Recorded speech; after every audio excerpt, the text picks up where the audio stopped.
Hello student, आपका मेरे channel पर बहुत बहुत स्वागत है।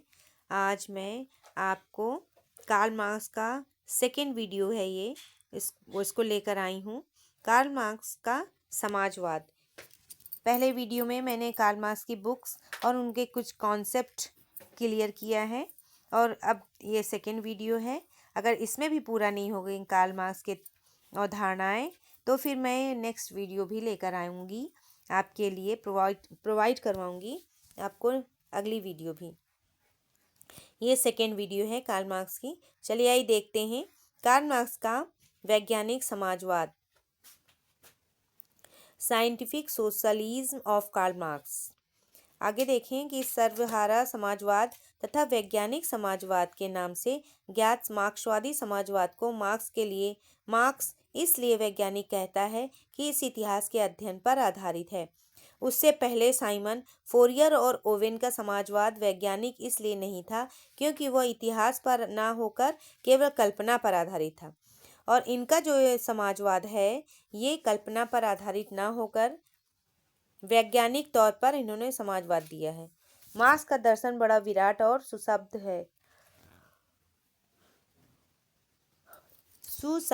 है। कैटलिन के अनुसार उसका क्रांतिकारी कदम वर्ग संघर्ष के सिद्धांत पर आधारित है।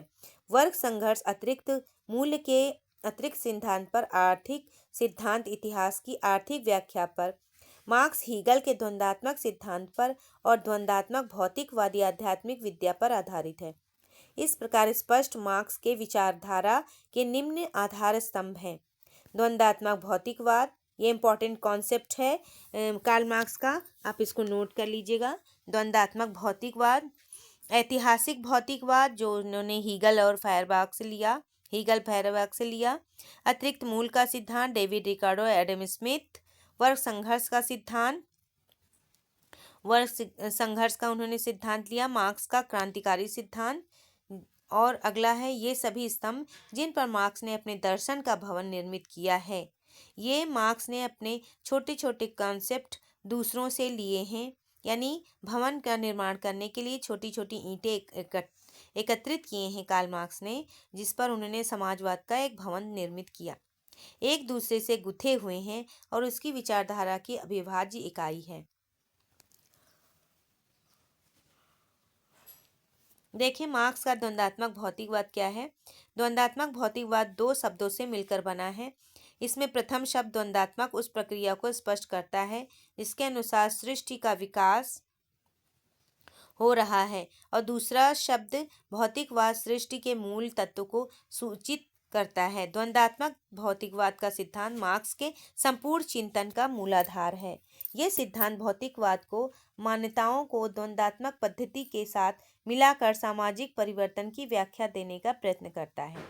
इस सिद्धांत के प्रतिपादन में मार्क्स ने द्वंद्ववाद का विचार हीगल की द्वंद्वात्मक पद्धति से ग्रहण किया था। द्वंद्वात्मक विचार जो उन्होंने हीगल से लिया था, और ऐतिहासिक भौतिकवाद उन्होंने फायरबाख से लिया था, पद्धति से ग्रहण किया, और भौतिकवाद का दृष्टिकोण फायरबाख से उन्होंने लिया है। द्वंद्वात्मक विचार हीगल से उन्होंने लिया है। मार्क्स ने इस सिद्धांत को स्पष्ट समाजवादियों की एक दिशा निर्देश यंत्र की उपमा दी है। इसका प्रयोग साम्यवादी अपनी क्रांतिकारी गतिविधियों के संचालन की दिशा निर्धारित कर सकते हैं। देखें, इनकी सहायता से प्रत्येक साम्यवादी न सिर्फ सही दृष्टिकोण स्वीकार करता है बल्कि सामाजिक घटनाओं के आंतरिक संबंधों को भी समझ सकता है और यह जान सकता है कि वर्तमान में उनका विकास किस दिशा में हो रहा है। साथ ही वह यह भी जान सकता है कि भविष्य में उनका विकास किस दिशा में हो रहा है। अब देखें द्वंद्वात्मक प्रक्रिया। मार्क्स का द्वंद्वात्मक भौतिकवाद हीगल की द्वंद्वात्मक पद्धति पर आधारित है। हीगल यह मानते चलता है कि समाज की प्रगति प्रत्यक्ष न होकर एक टेढ़े मेढ़े तरीके से हुई है। इसके 3 अंक हैं, वाद, प्रतिवाद और संवाद। ये हीगल के कॉन्सेप्ट हैं। मार्क्स ने द्वंद्वात्मक पद्धति का आधार हीगल का यही द्वंद्ववादी दर्शन है। हीगल के द्वंद्ववाद के परिप्रेक्ष्य में मार्क्स के द्वंद्ववाद को समझा जा सकता है। मार्क्स और उनके अनुयायियों ने द्वंद्वात्मक प्रक्रिया को गेहूं के पौधों के रूप में उदाहरण के द्वारा समझाया है। उदाहरण से समझाया है कि गेहूं का दाना वाद है। जैसे हम गेहूं का दाना बो देते हैं जमीन में, वो वाद है। भूमि पर बो देने के बाद जब पौधा निकलता है तो उसका दूसरा चरण प्रतिवाद होता है। जैसे ही बीज अंकुरित होता है, प्रस्फुटित होता है, तो उसका वो दूसरा चरण होता है। तीसरा चरण पौधे में बाली का आना, उसके पकने पर गेहूं के दाने का बनना, पौधे का सूख कर नष्ट होना। यह तीसरा चरण संवाद है, यानी वाद, प्रतिवाद और संवाद। आर्थिक प्रक्रिया की विभिन्न अवस्थाओं के संदर्भ में इस द्वंद्वात्मक प्रक्रिया को इस प्रकार समझा जा सकता है। पूंजीवाद। पूंजीवाद वाद है, सर्वहारा वर्ग अधिनायक तंत्र की अवस्था प्रतिवाद है, और साम्यवाद की अवस्था संवाद है। अगला देखें भौतिकवाद। हम हीगल सृष्टि का मूल तत्व चेतना और विश्वात्मा को मानते हैं। वही मार्क्स सृष्टि का मूल तत्व जड़ को मानते हैं।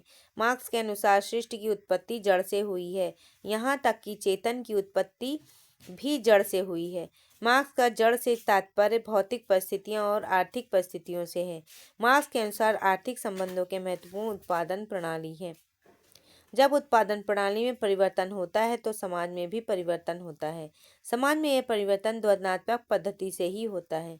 मार्क्स के अनुसार भौतिक जगत द्वंद्वात्मक पद्धति के माध्यम से अपनी पूर्णता की यात्रा पर अग्रसर है, और उसके विभिन्न रूप उसकी यात्रा के विभिन्न पड़ाव है। आगे देखें द्वंद्वात्मक भौतिकवाद की विशेषताएं क्या क्या हैं। सोवियत रूस में अभूतपूर्व सर्वेसर्वा जे स्टालिन के द्वारा अपनी रचना फिलॉसफी ऑफ मार्क्सिज्म में द्वंद्वात्मक भौतिकवाद के विस्तार की विवेचना की गई है। अब देखिए द्वंद्वात्मक भौतिकवाद की विशेषता।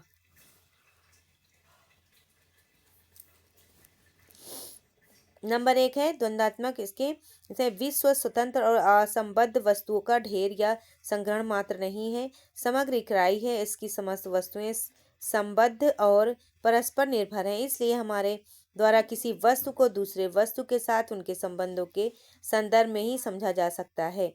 द्वंद्ववाद के अनुसार प्रकृति अस्थिर, गतिशील और निरंतर परिवर्तनशील है। पुरानी चीजें नष्ट होती रहती, अतः हमारे द्वारा विश्व तथा उनकी प्रकृति को समझने के लिए उनकी गतिशीलता को दृष्टि में रखना होगा। द्वंद्ववाद के अनुसार वस्तुओं के विकास और परिवर्तन की प्रक्रिया सरल नहीं है, वे केवल अपनी दिशा में आगे बढ़ती रहती हैं। इनके गुणात्मक परिवर्तन ही भी होता है, जिसके परिणाम स्वरूप ये अपने पुराने गुण को छोड़कर नवीन गुण धारण कर लेते हैं। अगला पॉइंट है वस्तुओं में गुणात्मक परिवर्तन धीरे धीरे न होकर शीघ्रता के साथ अचानक होते हैं। वस्तुओं में गुणात्मक परिवर्तन क्यों होते हैं?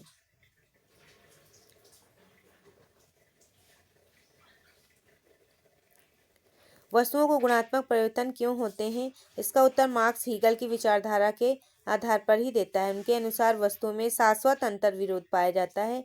वस्तुओं में निहित इस परस्पर विरोधी तत्वों के संघर्ष के फलस्वरूप ही वस्तु में गुणात्मक परिवर्तन होता है। अगला पॉइंट है द्वंद्वात्मक भौतिकवाद और प्राकृतिक जगत की आर्थिक तत्व के आधार पर व्याख्या करना। पदार्थ को समस्त विश्व की नियंत्रक शक्ति के रूप में स्वीकार किया गया है। अगला देखें द्वंद्वात्मक भौतिकवाद की आलोचना। सृष्टि का मूल तत्व जड़ चेतन, इस बारे में विद्वान एक मत है। मार्क्स का दर्शन अत्यंत भौतिकवादी है। द्वंद्वात्मक पद्धति के विकास की एक कल्पना है।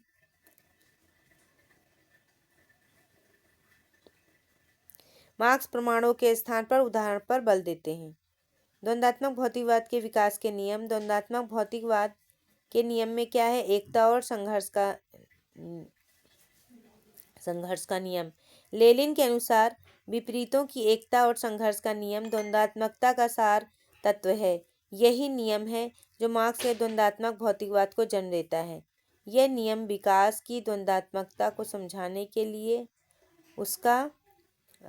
के लिए बड़ा महत्व रहता है। इस नियम के अनुसार प्रत्येक वस्तु परस्पर दो विरोधी ध्रुव उत्तर और दक्षिण बने रहते हैं। परिणाम स्वरूप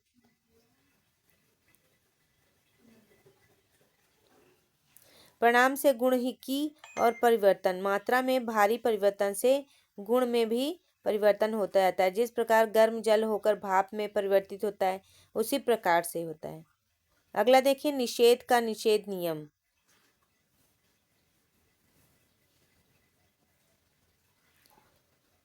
इस प्रक्रिया में कोई तत्व अपने विरोधी तत्व के टकरा कर अपनी प्रारंभिक अवस्था में नहीं आता, अपितु उच्च अवस्था में पहुंच जाता है। अतः वाद प्रतिवाद के संघर्ष के फलस्वरूप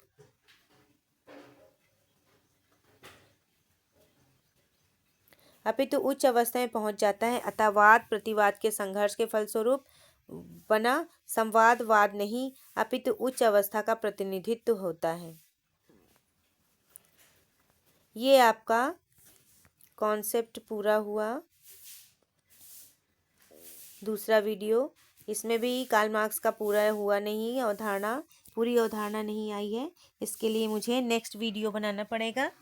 आपका मेरे चैनल पे आने के लिए बहुत बहुत धन्यवाद। यदि मेरा कॉन्सेप्ट या पढ़ाया हुआ पसंद आए तो लाइक सब्सक्राइब करिएगा, मुझे कमेंट भी करिएगा, और आपकी इस प्रेरणात्मक प्रक्रिया के द्वारा मुझे प्रेरणा मिलेगी, और इस प्रेरणा के आधार पे मैं नई नई वीडियो आप लोगों के लिए प्रोवाइड कराऊंगी। मेरे वीडियो को सब्सक्राइब कर दीजिएगा और अपने दोस्तों तक शेयर करिएगा, लाइक करिएगा। Thank you so much.